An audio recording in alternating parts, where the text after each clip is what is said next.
ಕನ್ನಡಿಗ channel ವೈಟಿಯಿಂದ doctor S Tallur ಮಾಡುವ ವಂದನೆಗಳು. ಸ್ನೇಹಿತರೆ, ತಮ್ಮೆಲ್ಲರಿಗೂ ಸ್ವಾಗತ.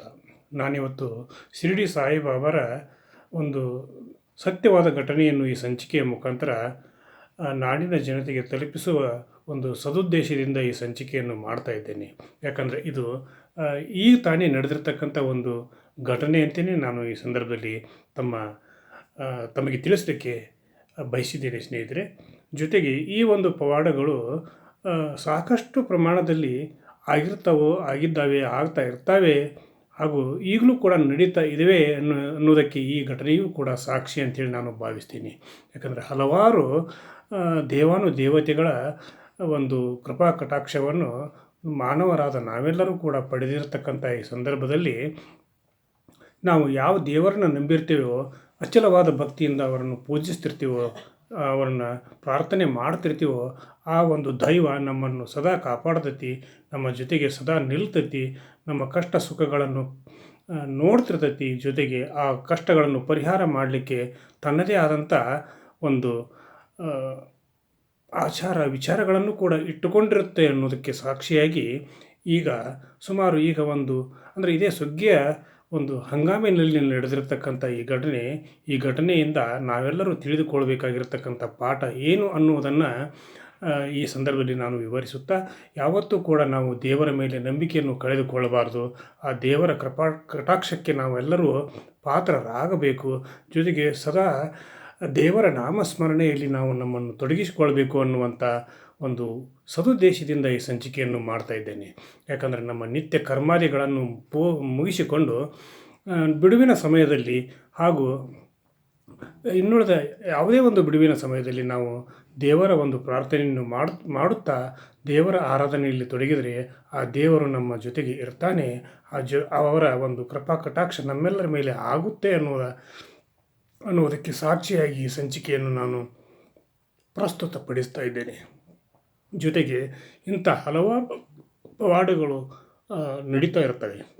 ಶ್ರೀ ಗುರು ರಾಘವೇಂದ್ರ ಸ್ವಾಮಿಗಳ ಪವಾಡಗಳಂತೂ ಪ್ರತಿನಿತ್ಯ ನಡೀತಿರ್ತಕ್ಕಂಥದ್ದನ್ನು ನಾವೆಲ್ಲರೂ ಕೂಡ ನೋಡಿದ್ದೇವೆ, ಕೇಳಿದ್ದೇವೆ.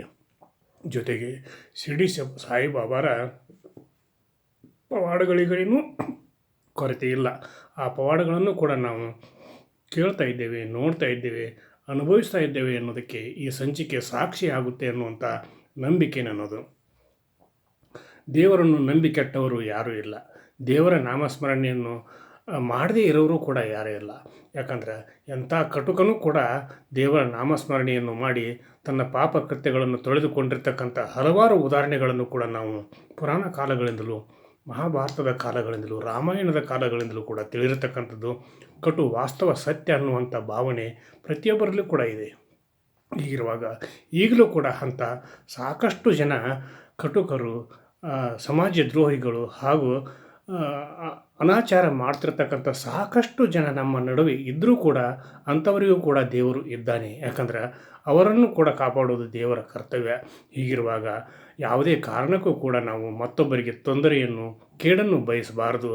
ಜೊತೆಗೆ ಅವರ ಒಂದು ಏಳಿಗೆಯನ್ನು ಹಾಗೂ ಅವರ ಒಂದು ಸಾರ್ಥಕ ಜೀವನದಲ್ಲಿ ಅವರು ಸಾರ್ಥಕತೆಯನ್ನು ಕಂಡುಕೊಳ್ಳಲಿಕ್ಕೆ ನಮ್ಮಿಂದ ಎಷ್ಟು ಸಾಧ್ಯವೋ ಅಷ್ಟು ನಾವು ಪ್ರಯತ್ನ ಪಡಬೇಕು ಅನ್ನುವಂಥ ಒಂದು ಮಾತನ್ನು ಕೂಡ ಈ ಸಂದರ್ಭದಲ್ಲಿ ನಾನು ಸಾಂದರ್ಭಿಕವಾಗಿ ಎಲ್ಲರಿಗೂ ಕೂಡ ತಿಳಿಸುತ್ತಾ, ಯಾವತ್ತೂ ಕೂಡ ನಾವು ನಾಸ್ತಿಕರಾಗಬಾರ್ದು, ಆಸ್ತಿಕರಾಗಬೇಕು. ಆಸ್ತಿಕರಾದಾಗ ಮಾತ್ರ ನಾವು ಈ ಜೀವನದಲ್ಲಿ ಏನಾದರೂ ಒಂದು ಸಾಧನೆಯನ್ನು ಮಾಡಲಿಕ್ಕೆ ಸಾಧ್ಯ ಅನ್ನುವಂಥ ಒಂದು ಪರಿಕಲ್ಪನೆಯನ್ನು ಪ್ರತಿಯೊಬ್ಬರೂ ಕೂಡ ಅಳವಡಿಸಿಕೊಂಡಾಗ ಮಾತ್ರ ಅವರ ಜೀವನ ನಿಜಕ್ಕೂ ಕೂಡ ಹಸನಾಗುತ್ತೈತಿ ಅನ್ನುವುದಕ್ಕೆ ಸಾಕ್ಷಿಯಾಗಿ ಇವತ್ತಿನ ಈ ಒಂದು ಘಟನೆ, ಸಾಯಿಬಾಬಾರ ಘಟನೆ, ಶಿರಡಿ ಸಾಯಿಬಾಬಾರ ಒಂದು ಪ್ರಸ್ತುತಿ, ಅದನ್ನು ನಾನು ಇವತ್ತು ಪ್ರಸ್ತುತಪಡಿಸ್ತಾ ಇರೋದು ನನಗೆ ನಿಜಕ್ಕೂ ಕೂಡ ಆಶ್ಚರ್ಯ ಹಾಗೂ ಒಂದು ಒಂದು ಒಂದು ಥರ ಭಾವನೆ ಕೂಡ ಉಂಟಾಗಿದೆ. ಯಾಕಂದ್ರೆ ಅಲ್ಲಿ ಶಿರಡಿಯಲ್ಲೇ ಇರತಕ್ಕಂಥ ಕೊಂಡೋಜಿ ಅನ್ನುವಂಥ ಒಬ್ಬ ರೈತನ ಒಂದು ಬಾಳಿನಲ್ಲಿ ನಡೆದಿರ್ತಕ್ಕಂಥ ಅವನ ಒಂದು ಸಮಕ್ಷಮ ನಡೆದಿರ್ತಕ್ಕಂಥ ಈ ಘಟನೆಯನ್ನು ಸ್ವತಃ ಕೊಂಡೋಜಿಯೇ ತಿಳಿಸಿರ್ತಕ್ಕಂಥ ಈ ಘಟನೆಯನ್ನು ನಾನು ಯಾವತ್ತೂ ಕೂಡ ನನ್ನ ಕನ್ನಡಿಗ ಚಾನಲ್ YTಯ ಸಮಸ್ತ ವೀಕ್ಷಕರಿಗೆ ತಿಳಿಸಲಿಕ್ಕೆ ಹೆಮ್ಮೆ ಪಡ್ತೀನಿ. ಹಾಗೂ ಜೊತೆಗೆ ದೇವರು ಇದ್ದಾನೆ, ದೇವರ ಒಂದು ನಾಮಸ್ಮರಣೆಯನ್ನು ಮಾಡುತ್ತಾ ಇರುವಾಗ ಪ್ರತಿಯೊಬ್ಬರಿಗೂ ಕೂಡ ದೇವರು ತನ್ನ ಒಂದು ಇರುವಿಕೆಯನ್ನು ಪಡಿಸ್ತಾ ಇರ್ತಾನೆ ಅನ್ನೋದಕ್ಕೆ ಸಾಕ್ಷಿಯಾಗಿ ಕೊಂಡೋಜಿಗೆ ಆಗಿರ್ತಕ್ಕಂಥ ಈ ಘಟನೆ ನಿಜಕ್ಕೂ ಕೂಡ ಮೈಮನಗಳನ್ನು ರೋಮಾಂಚನಗೊಳಿಸುವಂಥ ಘಟನೆ ಅಂತೇಳಿ ನಾನು ಭಾವಿಸ್ತೀನಿ. ಅದು ಹೇಳಿ ಕೇಳಿ ಸುಗ್ಗಿಯ ಸಮಯ. ಅದು ಕೂಡ ಇದೇ ಸುಗ್ಗಿಯಲ್ಲಿ ನಡೆದಿರ್ತಕ್ಕಂಥ ಮುಂಗಾರು ಸುಗ್ಗಿಯಲ್ಲಿ ನಡೆದಿರ್ತಕ್ಕಂಥ ಒಂದು ಘಟನೆ. ಈ ಒಂದು ಘಟನೆಯನ್ನು ನಾವು ಅವಲೋಕನ ಮಾಡಿದಾಗ ಕೊಂಡೋಜಿಯ ಒಂದು ಭಕ್ತಿ ಯಾವ ರೀತಿ ಇತ್ತು, ಅವನ ಒಂದು ಭಕ್ತಿಯ ಮಾರ್ಗ ಯಾವ ರೀತಿ ಇತ್ತು, ಶಿರಡಿ ಸಾಯಿಬಾಬಾರ ಮೇಲೆ ಅವನ ಒಂದು ಅಚಲವಾದ ನಂಬಿಕೆ ಹಾಗೂ ಭರವಸೆ ಹಾಗೂ ನಿಷ್ಠೆ ಯಾವ ರೀತಿಯಲ್ಲಿ ಅವನಲ್ಲಿ ಅಡಗಿತ್ತು ಅನ್ನೋದಕ್ಕೆ ಸಾಕ್ಷಿಯಾಗಿ ಈ ಸಂಚಿಕೆಯನ್ನು ಪ್ರಸ್ತುತಪಡಿಸ್ತಾ ಇರ್ತೀನಿ.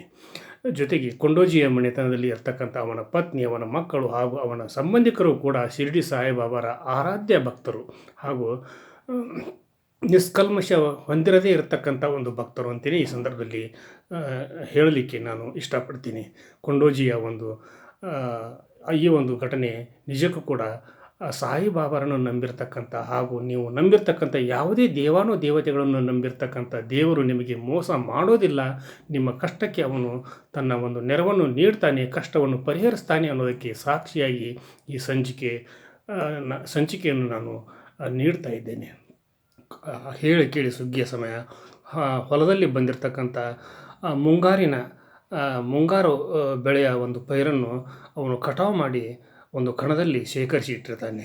ಯಾಕಂದರೆ ಅದು ಜೋಳದ ಒಂದು ರಾಶಿ ಮಾಡಬೇಕು ಅನ್ನುವಂಥ ಒಂದು ಸಂದರ್ಭದಲ್ಲಿ ಅವನು ಆ ಒಂದು ಜೋಳದ ರಾಶಿಯ ತೆನೆಗಳನ್ನು ಕಟ್ ಮಾಡಿ ಒಂದು ಕಣದಲ್ಲಿ ಅವನು ಶೇಖರಿಸಿಟ್ಟಿರ್ತಾನೆ. ಆ ಸಂದರ್ಭದಲ್ಲಿ ಇನ್ನೇನು ನಾನು ದೇವರ ಅಂದರೆ ಸಾಯಿಬಾಬಾರ ದರ್ಶನವನ್ನು ಪಡೆದುಕೊಂಡು ಹೋಗಿ ನಾನು ರಾಶಿಯನ್ನು ಮಾಡಿದರಾಯಿತು ಅನ್ನುವಂಥ ಒಂದು ಸಂಕಲ್ಪವನ್ನು ಇಟ್ಕೊಂಡು ಸಾಯಿಬಾಬಾರ ದರ್ಶನಕ್ಕೆ ಬರ್ತಾನೆ. ಸಾಯಿಬಾಬಾರನ್ನು ನೋಡಿ ನಮಸ್ಕರಿಸ್ತಾನೆ. ನೀನು ಯಾಕೆ ಇಲ್ಲಿ ಬಂದೆಪ್ಪ? ಹೋಗು, ನಿನ್ನ ಹೊಲದಲ್ಲಿ ಬೆಂಕಿ ಬಿದ್ದಿದೆ, ನೀನು ರಾಶಿ ಮಾಡ್ತಿರ್ತಕ್ಕಂಥ ನಿನ್ನ ಅಲ್ಲಿ ಶೇಖರಿಸಿಟ್ಟಿರ್ತಕ್ಕಂಥ ಬೆಳೆಗಳಿಗೆ ಬೆಂಕಿ ಬಿದ್ದಿದೆ, ಹೋಗು ನೀನು, ತಕ್ಷಣ ಹೋಗಿ ಅದನ್ನು ಆರಿಸು ಅಂತ ಹೇಳ್ತಾರೆ. ಜೊತೆಗೆ ಆ ಒಂದು ಸಮಯದಲ್ಲಿ ಕೊಂಡೋಜಿ ಸತ್ತಿನೋ ಬಿದ್ನೋ ಅನ್ನುವಂಥ ಒಂದು ಸಂಕಷ್ಟದಿಂದ ಓಡಿ ಹೋಗ್ತಾನೆ. ಹೋಗಿ ಅಲ್ಲಿ ನೋಡಿದಾಗ ಅಲ್ಲಿ ಯಾವುದೇ ಒಂದು ತರಹದ ಬೆಂಕಿ ಕಾಣಿಸ್ಕೊಂಡಿರೋದಿಲ್ಲ. ಹೀಗಿರುವಾಗ ಮತ್ತೆ ಅವನು ಸಾಯಿಬಾಬಾರ ಬಳಿಗೆ ಬರ್ತಾನೆ. ಬಂದು, ಇಲ್ಲ, ನೀವು ನನಗೆ ಯಾಕೆ ನೀನು ಸುಳ್ಳು ಹೇಳಿದ್ರಿ ಅಂಥೇಳಿ ಸಾಯಿಬಾಬಾರನ್ನು ಕೇಳಿದಾಗ, ನೀನು ಜೋಳದ ತೆನೆಗಳನ್ನು ನೋಡಿದೆಯಾ ಅಂತ ಕೇಳ್ತಾರೆ. ಇಲ್ಲ, ನಾನು ನೋಡಿಲ್ಲ ಅಂತ ಹೇಳ್ತಾನೆ ಅವನು. ಹಾಗಿರುವಾಗ ಹೋಗು, ಜೋಳದ ತೆನೆಯನ್ನು ನೋಡು, ಅಲ್ಲಿ ಬೆಂಕಿ ಬಿದ್ದಿದೆ ಅನ್ನುವಂಥ ಒಂದು ಮಾತನ್ನು ಸಾಯಿಬಾಬಾರ ಹೇಳಿದಾಗ ಮತ್ತೆ ಓಡೋಡಿ ತನ್ನ ಒಂದು ಹೊಲಕ್ಕೆ ಬರ್ತಾನೆ. ಆ ಕಣದಲ್ಲಿ ನಿಂತು ನೋಡ್ತಿರ್ತಾನೆ. ನೋಡುವಾಗ ಸಾಕಷ್ಟು ಪ್ರಮಾಣದಲ್ಲಿ ಗಾಳಿ ಬೀಸ್ತಾ ಇರ್ತೈತಿ. ಜೊತೆಗೆ ಆ ಒಂದು ಜೋಳದ ಒಂದು ತೆನೆಗಳಿಗೆ ಬೆಂಕಿ ಬೀಳಲಿಕ್ಕೆ ಪ್ರಾರಂಭವಾಗ್ತೈತಿ. ಬೆಂಕಿ ಬಿದ್ದಾಗ ಅವನು ಅಲ್ಲಿ ಇಲ್ಲಿ ಇರ್ತಕ್ಕಂಥ ಹಲವಾರು ಜನರನ್ನು ಕೂಗಿ ಕರಿತಾನೆ. ಬೆಂಕಿಯನ್ನು ನಂದಿಸಲಿಕ್ಕೆ ಸಹಾಯ ಮಾಡಿರಿ ಅಂತ ಕೇಳ್ಕೊಳ್ತಾನೆ. ಎಲ್ಲರೂ ಕೂಡ ತಮ್ಮಿಂದ ಸಾಧ್ಯವಾದಷ್ಟು ಬೆಂಕಿಯನ್ನು ನಂದಿಸಲು ಸಹಾಯ ಮಾಡಲಿಕ್ಕೆ ಪ್ರಾರಂಭ ಮಾಡ್ತಾರೆ. ನೀರನ್ನು ಚಿಮುಕಿಸ್ತಾರೆ, ನೀರನ್ನು ಒಯ್ತಾರೆ. ನೀರನ್ನು ಸಾಕಷ್ಟು ಪ್ರಮಾಣದಲ್ಲಿ ಅವರಲ್ಲಿ ಇರತಕ್ಕಂಥ ನೀರನ್ನು ಆ ಒಂದು ಬೆಳೆಯ ಮೇಲೆ, ಅಂದರೆ ಜೋಳದ ತೆನೆಗಳ ಮೇಲೆ ಅವರು ಹಾಕ್ತಾರೆ. ಆದರೂ ಕೂಡ ಬೆಂಕಿ ನಂದೋದಿಲ್ಲ. ಹೀಗಿರುವಾಗ ಅದೇ ಸಮಯದಲ್ಲಿ ಸಾಯಿಬಾಬಾರು ಅಲ್ಲಿ ಪ್ರತ್ಯಕ್ಷರಾಗಿ ಅವರು ಏನೂ ಮಾಡೋದಿಲ್ಲ. ಮಾಡಿ ಅವರು ತಮ್ಮಲ್ಲಿ ಇರ್ತಕ್ಕಂಥ ಒಂದು ಸ್ವಲ್ಪ ನೀರನ್ನು ಭೂಮಿಗೆ ಚಿಮುಕಿಸ್ತಾರೆ. ಚಿಮುಕಿಸಿದಾಗ ಆ ಬೆಂಕಿ ತನ್ನಿಂದ ತಾನೇ ತೆನೆಗಳಿಗೆ ಹತ್ತಿರತಕ್ಕಂಥ ಬೆಂಕಿ ನಂದಿ ಹೋಗ್ತೈತಿ. ಹೀಗಿರುವಾಗ ಆ ಒಂದು ಬೆಳೆಗಳು ಉಳಿತವೆ. ಅವನ್ನು ಕೊಂಡೋಜಿ ಮತ್ತೆ ಅವನು ತನ್ನ ಒಂದು ರಾಶಿಯನ್ನು ಮಾಡಿ ಈ ವರ್ಷದ ರಾಶಿ ಅವನಲ್ಲಿ ಎಷ್ಟು ಆಯ್ತು ಅಂತಂದರೆ, ಆ ಊರಿನಲ್ಲಿ ಸಾಕಷ್ಟು ಹೆಚ್ಚಿನ ಪ್ರಮಾಣದಲ್ಲಿ ಅವನ ರಾಶಿ ಆಯಿತು. ಸಾಕಷ್ಟು ಪ್ರಮಾಣದಲ್ಲಿ ಧಾನ್ಯ ಅವನ ಮನೆಗೆ ಬಂತು. ಜೊತೆಗೆ ಅವನ ಒಂದು ಕಷ್ಟಗಳು ಕೂಡ ಪರಿಹಾರವಾದವು ಅನ್ನೋದಕ್ಕೆ ಸಾಕ್ಷಿಯಾಗಿ ಈ ಸಂಚಿಕೆ ಸಾಕ್ಷಿಯಾಗುತ್ತೆ ಅನ್ನುವಂಥ ಭಾವನೆ ನನ್ನದು.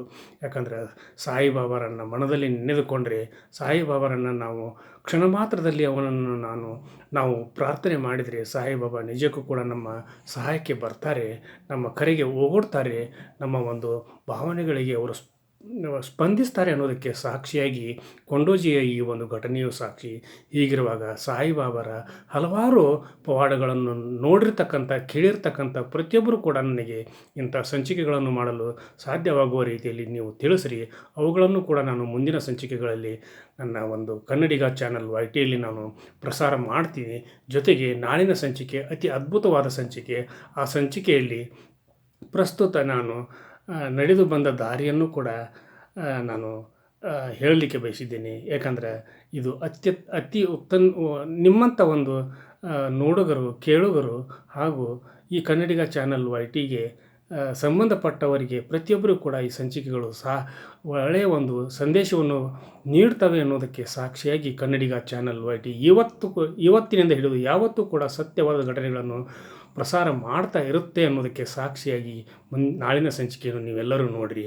ಜೊತೆಗೆ ಕನ್ನಡಿಗ ಚಾನಲ್ YTಗೆ ನೀವು ಯಾರೋ ಸಬ್ಸ್ಕ್ರೈಬ್ ಮಾಡದೇ ಇದ್ದವರು ಸಬ್ಸ್ಕ್ರೈಬ್ ಮಾಡಿರಿ, ಶೇರ್ ಮಾಡಿರಿ, ಲೈಕ್ ಮಾಡಿರಿ, ಕಮೆಂಟನ್ನು ಕೂಡ ನನ್ನ ಜೊತೆಗೆ ಹಂಚಿಕೊಡ್ರಿ. ಕನ್ನಡಿಗ ಚಾನಲ್ YT ಇರುವುದು ನಿಮ್ಮೆಲ್ಲರ ಸಲುವಾಗಿ ಅನ್ನುವಂಥ ಒಂದು ಸಂದೇಶದೊಂದಿಗೆ ಇವತ್ತಿನ ಸಂಚಿಕೆಯನ್ನು ಇಲ್ಲಿಗೆ ಮುಗಿಸಿ ನಾಳಿನ ಸಂಚಿಕೆಯೊಂದಿಗೆ ತಮ್ಮ ಜೊತೆಗೆ ಹಾಜರಾಗ್ತೀನಿ. ಅಲ್ಲಿವರೆಗೂ ನಾನು ನಮಸ್ಕಾರ.